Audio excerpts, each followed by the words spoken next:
गुरुर्ब्रह्मा गुरुर्विष्णु गुरुर्देवो महेश्वरा गुरुर्साक्षात् परं ब्रह्म तस्मै श्री गुरुवे नमः। तस्मै श्री गुरुवे नमः। नारायणं नमस्कृत्य नरं चैव नरोत्तमं देवीं सरस्वतीं व्यासं ततो जयमुदीरयेत्। वक्रतुंड महाकाय सूर्यकोटि समप्रभा निर्विघ्नं कुरु मे देव सर्वकार्येषु सर्वदा। अतुलितबलधामं हेमशैलाभदेहं धनुज्वं कृशानं ज्ञानिनां ग्रगण्यं सकलगुणनिधानं वानराणामधीशं रघुपतिप्रियभक्तं वातजातं नमामि। हरे कृष्णा कृष्ण कृष्ण हरे हरे हरे राम राम राम हरे हरे। श्री राधा मेरी स्वामिनी मैं राधा जी को दास। जन्म जन्म मोहे दीजियो श्री वृंदावन वास। जन्म जन्म मोहे दीजियो श्री वृंदावन वास।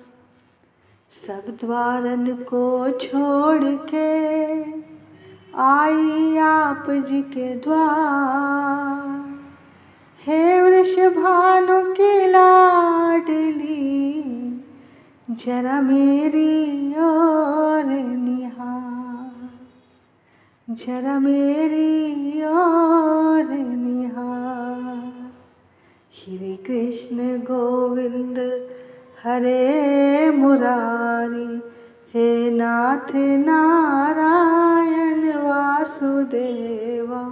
श्री कृष्ण गोविंद हरे मुरारी हे नाथ नारायण वासुदेवा।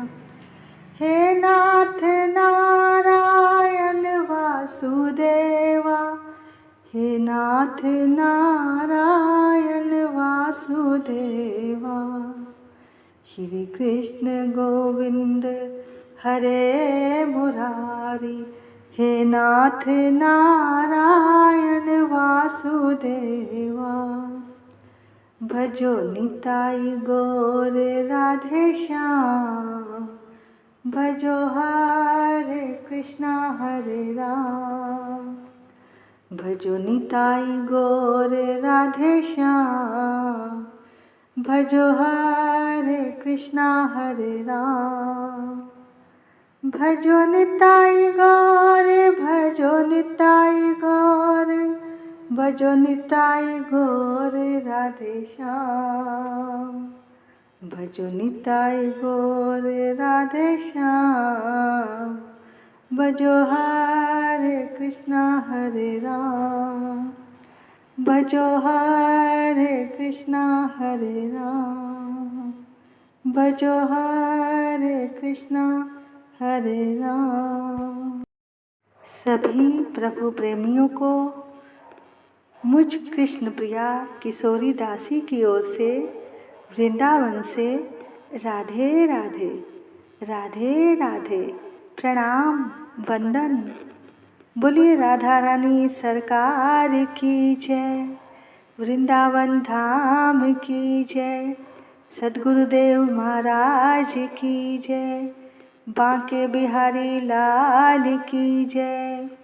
राधा वल्लभ लाल की जय। राधा रमण लाल की जय। चराचर में बसने वाले परमात्मा की जय। दिव्य कार्तिक मास की जय। प्रभु प्रेम देने वाले मास की जय। जय जय श्री राधे। जय जय श्री राधे। जय जय श्री राधे निताई गौर हरि बोल।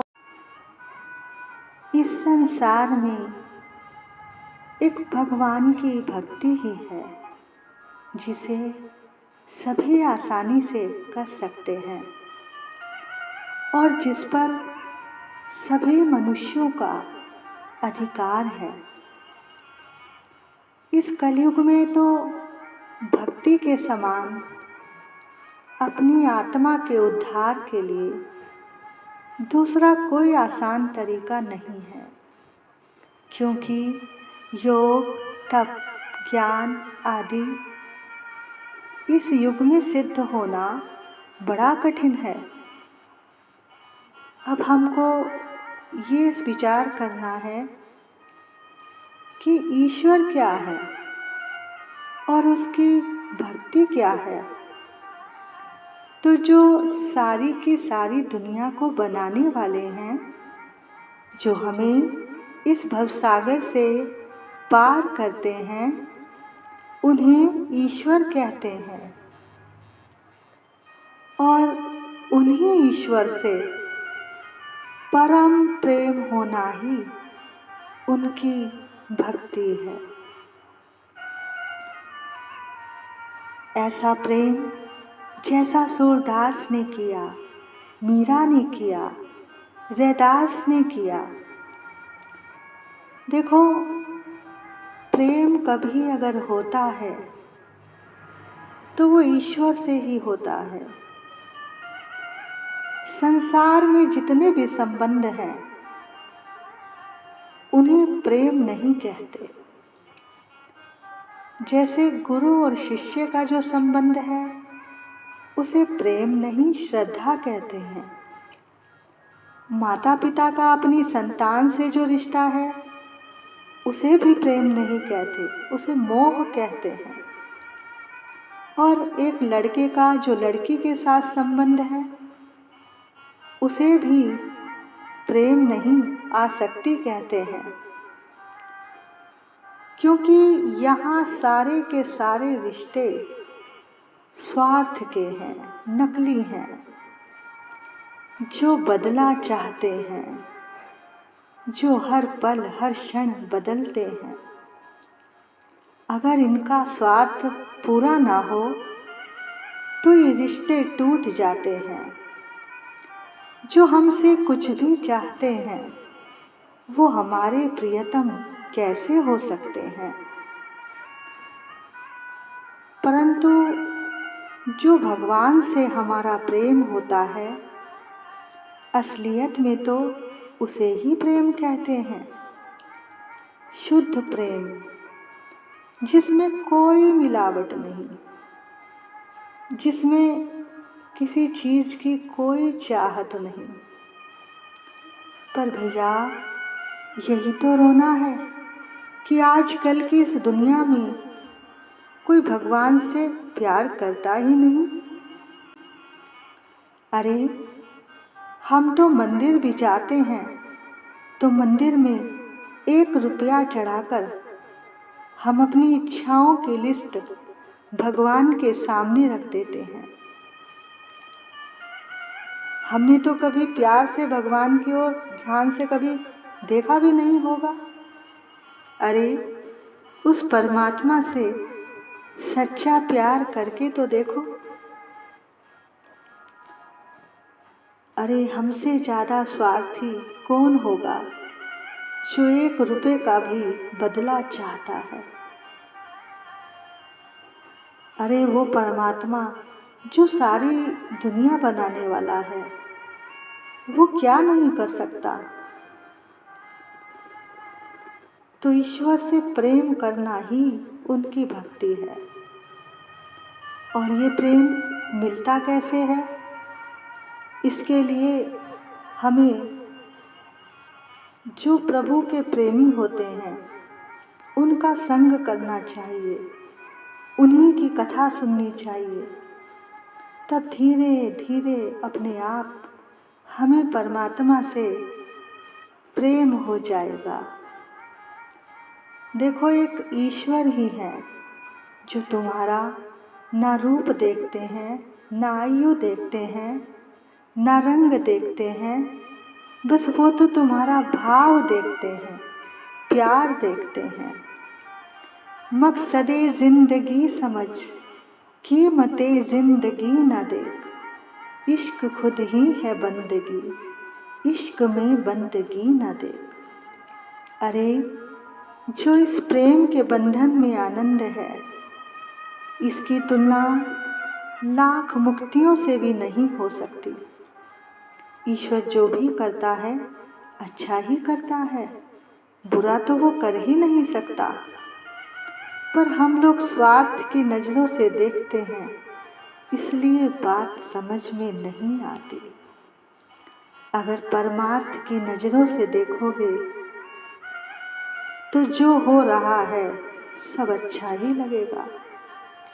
जैसे माँ बाप हमारे लिए चाहे अच्छा करें या बुरा, पर करते तो हमारे भले के लिए ही हैं। अरे ये तो हमारे शरीर के माता पिता हैं। जब ये हमारा भला कर सकते हैं तो जो हमारी आत्मा के माता पिता हैं वही तो असली माता पिता हैं। वो कैसे बुरा कर सकते हैं? ईश्वर भी हमारा भला ही चाहते हैं, इसलिए उन्हें कभी मत भूलो। अरे इतनी तड़प पैदा कर लो, इतनी तड़प पैदा कर लो अपने अंदर उस प्रभु के लिए, इतना दर्द भर लो कि फिर उस प्यारे का नाम लेते ही आँखों से अश्रुधारा बहने लगे।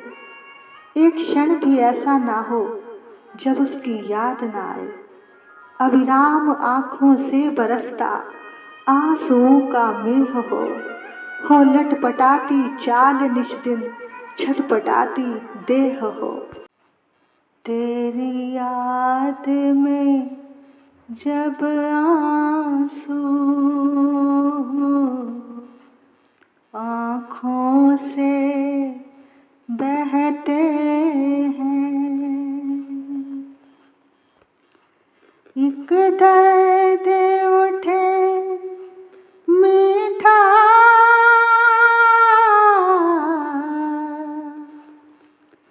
और हम मुस्काते हैं।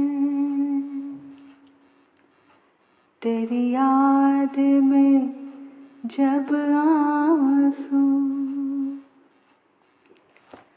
जब दुनिया सोती है तब हम जग जाते हैं। जब दुनिया सोती है तब हम जग जाते हैं। जब दुनिया जगती है, जब दुनिया जगती है तो हम खो जाते हैं,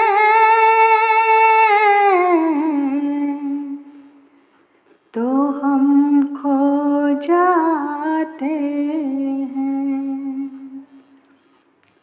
तेरी याद में जब आंसू आँखों से बहते हैं, तुमसे मिलने की आस लगी, एक प्यास जगी दिल में, तुमसे मिलने की आस लगी, एक प्यास जगी दिल में। तड़पेंगे या होगा मिलन,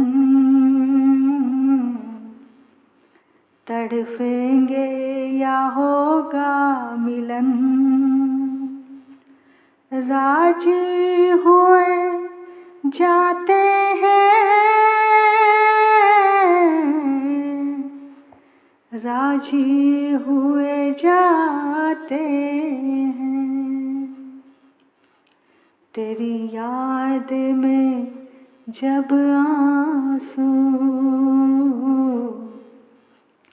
आँखों से बहते हैं, ये कैसा बंधन है, ये कैसा प्यार तेरा,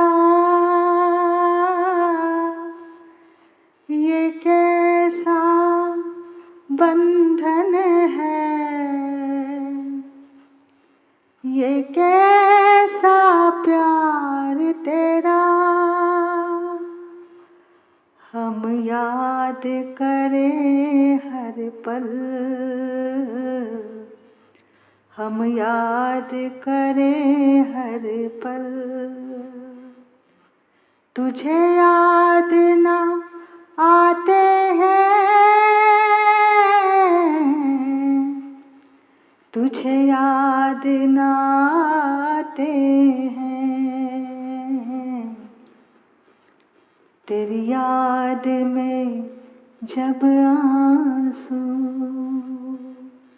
आँखों से बहते हैं, ये कैसा रिश्ता है, ये कैसा प्यार तेरा, ये कैसा रिश्ता है, कैसा इकरार तेरा, ये कैसा बिछुड़ना तेरा, ये कैसा बिछुड़ना तेरा, जो मिलना पाते हैं,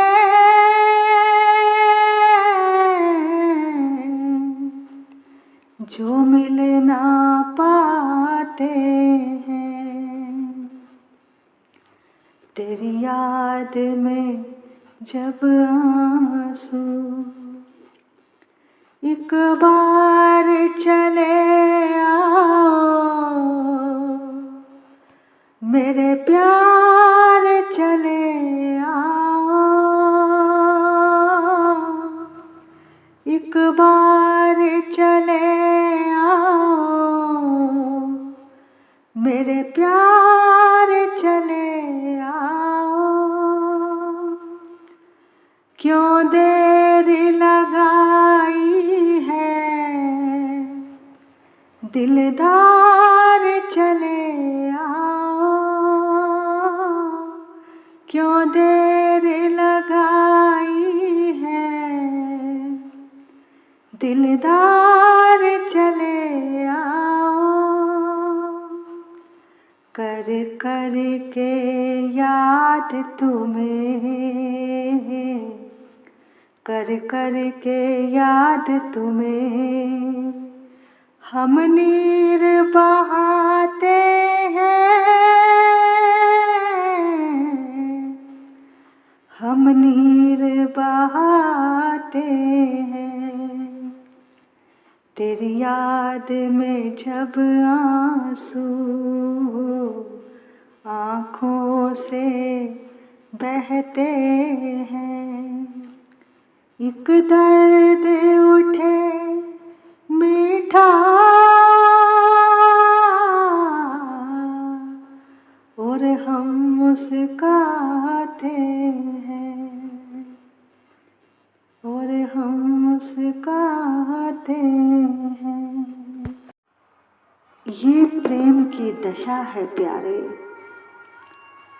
जब उसे पाने के सिवा तुम्हारा कोई और मकसद न रह जाए।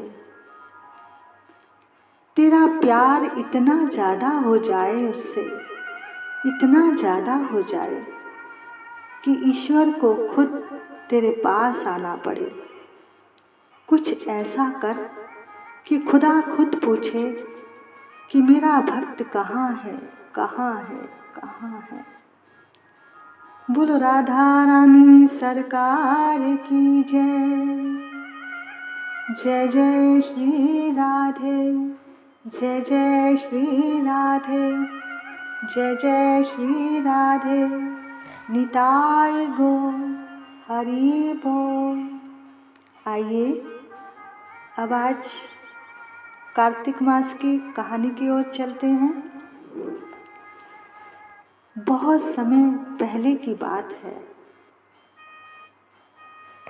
एक ब्राह्मण और ब्राह्मणी 7 कोस तक पैदल चलकर गंगा स्नान को जाते थे। ऐसे में ब्राह्मणी बेचारी थक जाती थी। एक दिन वो ब्राह्मण से बोली कि हमारे भी एक बेटा होता तो हमारे वापस आने तक बहू हमारे लिए खाना बनाकर रखती, सब काम करके रखती। ये बात सुनकर ब्राह्मण बोला, मैं आज तेरी ये इच्छा पूरी कर देता हूँ और तुम्हें एक बहू ला दूंगा।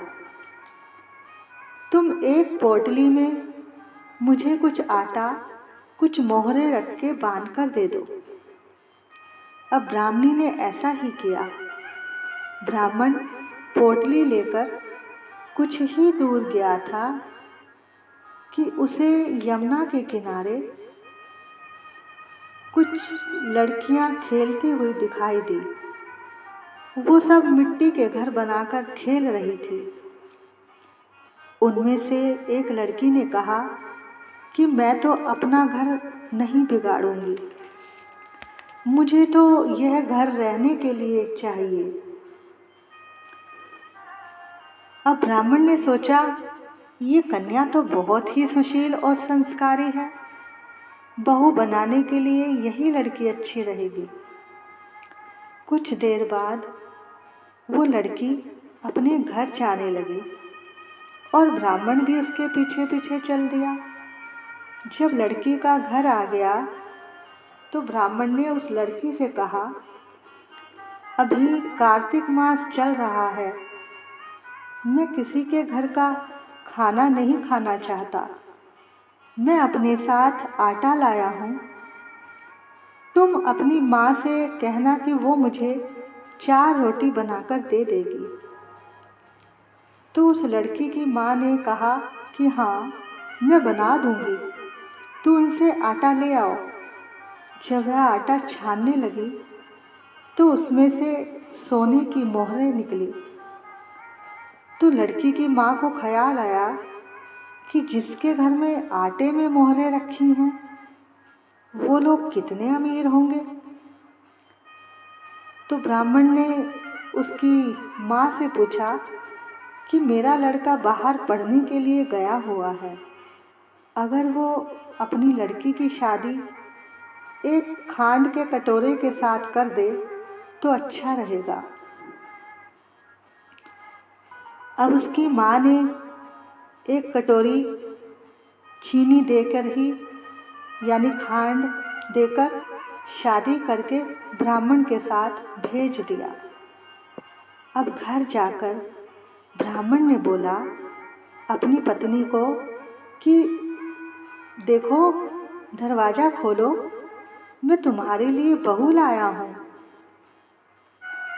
जब ब्राह्मण और ब्राह्मणी दोनों नहाने जाती तो पीछे से बहू घर का सारा काम करती और खाना भी बनाकर रखती। ऐसे ही दिन बीतने लगे। एक दिन सास ने बहू से कहा कि चूल्हे में से कभी आग ना ख़त्म होने देना और घड़े में से पानी ना ख़त्म होने देना। एक दिन अचानक वो दोनों तो गंगा स्नान के लिए गए थे। पीछे से बहू से चूल्हे की आग बुझ गई। और वो बहू पड़ोसन के घर आग मांगने चली गई। पड़ोसन ने पूछा कि तुम कौन हो? बहू ने बताया कि मैं आपके पड़ोस में ही रहती हूँ। मेरे सास ससुर गंगा नहाने गए हुए हैं, मैंने उनके लिए भोजन बनाना है। तब पड़ोसन ने कहा, अरे तू तो बावरी हो गई है क्या? उनका तो कोई बेटा ही नहीं है। बहू ने कहा कि इनका बेटा तो काशी पढ़ने गया हुआ है। तब पड़ोसन ने कहा, ये तुम्हें झूठ बोल कर लाए हैं, इनका कोई भी बेटा नहीं है। अब बहू पड़ोसन की बातों में आ गई और पड़ोसिन से कहने लगी कि मुझे क्या करना चाहिए। तब उसने कहा कि जब वो दोनों आए उनका आदर सत्कार मत करना और दाल की कढ़ाई खीर में, दाल की कड़छी खीर में और खीर की कड़छी दाल में डाल देना और रोटियां भी जली हुई देना। अब जब सास ससुर आए तो बहू ने बिल्कुल ऐसा ही किया। सास ससुर हैरान हो गए और बोले, बहू आज कैसा खाना बनाया है? बहू आज कैसा खाना बनाया है? तो बहू ने आगे से जवाब दिया कि आज जली हुई रोटी और आलूनी सब्जी खा लोगे तो क्या हो जाएगा। इतना कहकर बहू फिर पड़ोसन के पास जाकर बोली कि अब आगे क्या करना है। पड़ोसिन ने कहा कि अब तुम सातों कोठों की चाबी मांग लेना। जब सुबह वो दोनों नहाने के लिए जाने लगे तो बहू ने जिद करके चाबी मांग ली। उन दोनों के जाने के बाद बहू ने सातों कोठी खोल कर देखी तो देखा कि किसी में अन्न भरा पड़ा है, किसी में धन भरा पड़ा है और किसी कोठी में बर्तन पड़े हुए हैं। जब उसने सातवीं कोठी खोली तो उसने देखा कि उसमें शिवजी पार्वती और गणेश जी, लक्ष्मी जी, पथवारी माता, तुलसी जी और ठाकुर जी और 33 करोड़ देवी देवता विराजमान हैं। वहीं पर एक लड़का चंदन की चौकी पर बैठकर माला जाप कर रहा है। तब लड़की ने पूछा कि तुम कौन हो? लड़का बोला, मैं तुम्हारा पति हूँ। तू अब ये दरवाज़ा बंद कर दे, जब मेरे माता पिता आ जाएंगे तब खोलना। अब वो लड़की बहुत खुश हुई और 16 श्रृंगार करके अपने सास ससुर का इंतजार करने लगी। सास ससुर के लिए अच्छे अच्छे खाने के पकवान भी बनाए। जब सास ससुर घर आए तो लड़की ने अच्छी तरह सेवा करके खाना खिलाया और दोनों के पैर दबाने लगी और बोली कि आप दोनों इतनी दूर गंगा स्नान करने जाते हो, आप घर पर ही गंगा यमुना में नहा लिया करो। तो सास ससुर ने कहा, कहाँ है गंगा यमुना बहू?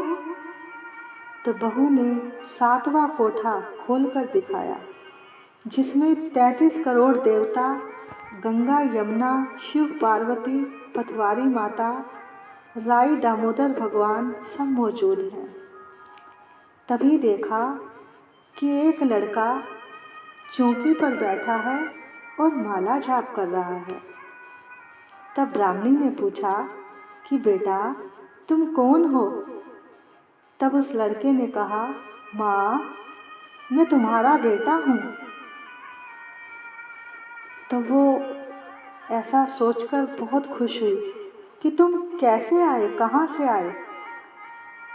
तब उस लड़के ने कहा कि मुझे कार्तिक महाराज ने तुम्हारे लिए भेजा है, वो तुमसे बहुत प्रसन्न है और तुम्हारी सेवा के लिए मुझे भेजा है। ये सुनकर उसने अपने पुत्र को, बहू को अपने गले से लगा लिया। अब सब लोग बड़ी खुशी खुशी घर में रहने लगे। बोलो कार्तिक मास की जय। तो कार्तिक महाराज ने जैसे ब्राह्मण और ब्राह्मणी को बहू बेटा देकर उनके संकट काटे, ऐसे ही वो सब कथा सुनने वालों के भी संकट काटे। बोलो कार्तिक मास की जय। आइए अब हम कार्तिक मास के आज के महात्म की ओर चलते हैं। आपने कल की कथा में उत्तानपाद राजा के बारे में सुना। इसके बाद राजा पृथु ने नारद जी से प्रार्थना की कि आपने इतनी सुंदर सुंदर कार्तिक मास की कथाएं सुनाई, अब आप कृपा करके तुलसी का महात्म भी बताइए। तब नारद जी ने कहा, हे राजन, प्राचीन काल में एक नगर में ओम नमो भगवते वासुदेवाय मंत्र का जाप करने वाला एक ब्राह्मण रहता था, जिसका नाम धर्मदत्त था। वह अपने यहाँ आए अतिथियों का खूब आदर सत्कार करता था।